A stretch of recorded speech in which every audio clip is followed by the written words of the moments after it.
Binugbog ng tatlong bata yung anak ko, pinagtulungan siya nung Biyernes ng hapon. Tapos pagdating ng Sabado ng gabi ayun nilagnat na. Kinabahan nga ako langga kasi sabi ko baka mamaya effect ito nung pagkabugbog nga sa kanya. Kaya ayun, chinek nga namin yung buong katawan ng anak ko kung may pasa ba ganyan. So far langga ay okay naman siya. Sa katawan wala namang pasa.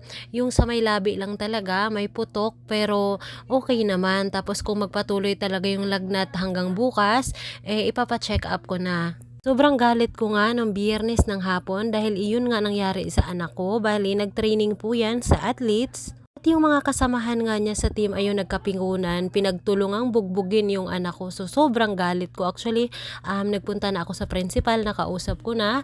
Maghaharap kami by Monday. Then pagdating ng Martes, gagawa talaga ako ng legal na action. Pupunta ako ng barangay kasi nabuwisit talaga ako lang. Grabe talaga yung galit ko.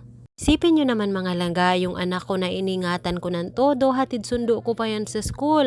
Pag may training naman, doon sa kanilang palaro, hinahatid sundo ko pa rin po talaga pagkatapos bubugbugin lang ng ganon-ganon.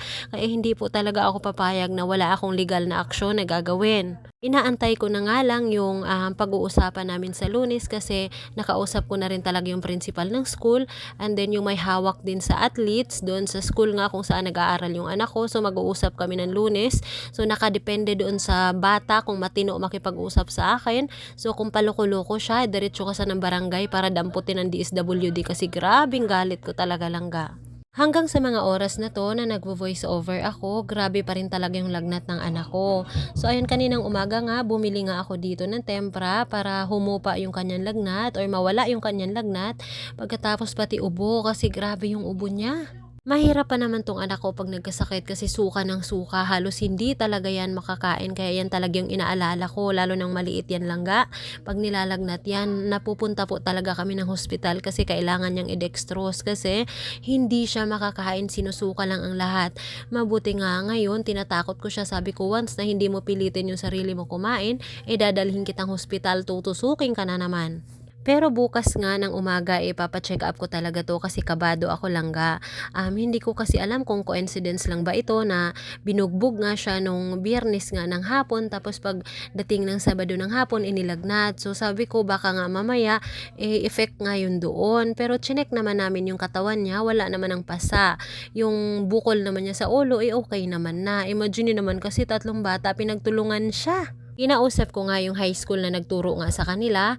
Tinanong ko kung sino ba yung nagsimula ng gulo. Tapos ang kwento naman is nagsimula lang daw sa asaran. Pagkatapos sinuntok na yung anak ko.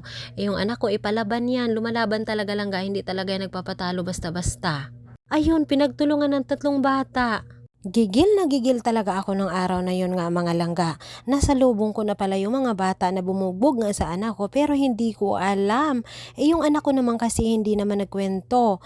Nagtataka na lang ako bakit yung anak ko nakatalikod tas parang umiiyak. So kinausap ko, sabi ko anong problema, anong nangyari. Tas tumingin siya sa akin tas nakita ko may luha. Yung sa may labi, dugo.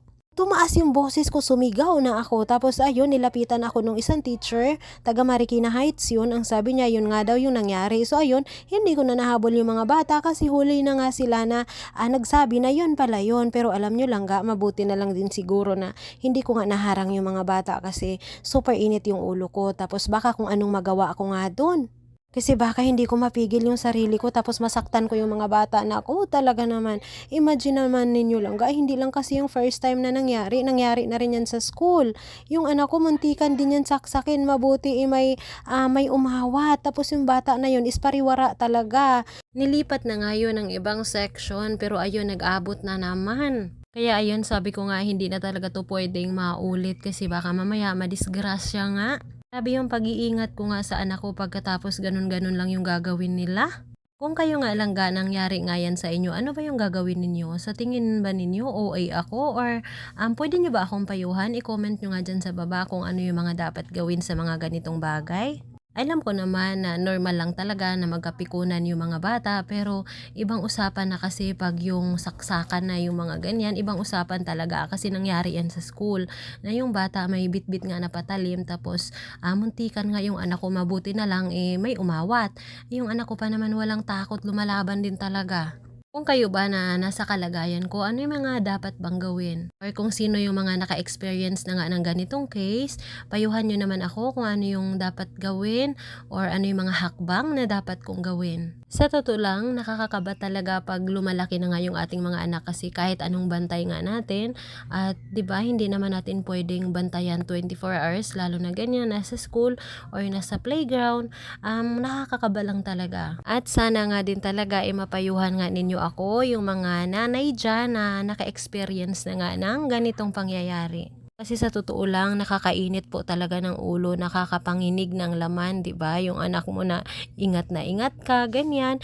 Imagine ninyo grade 6 na pero hinahatid sundo ko pa rin talaga yan sa school. Ayaw na nga magpasundo. Pero ako kasi ano lang talaga yung bang alaga at syempre nag-iingat lang tayo at lalo na at nag-iisa lang yan. O siya, i-comment nyo na lang po dyan sa baba para magka-idea naman po ako. Daghang salamat sa inyong pagtanaw. Sa mga hindi pa nakafollow sa akin, paki-follow naman, paki-like at paki-share. Maora!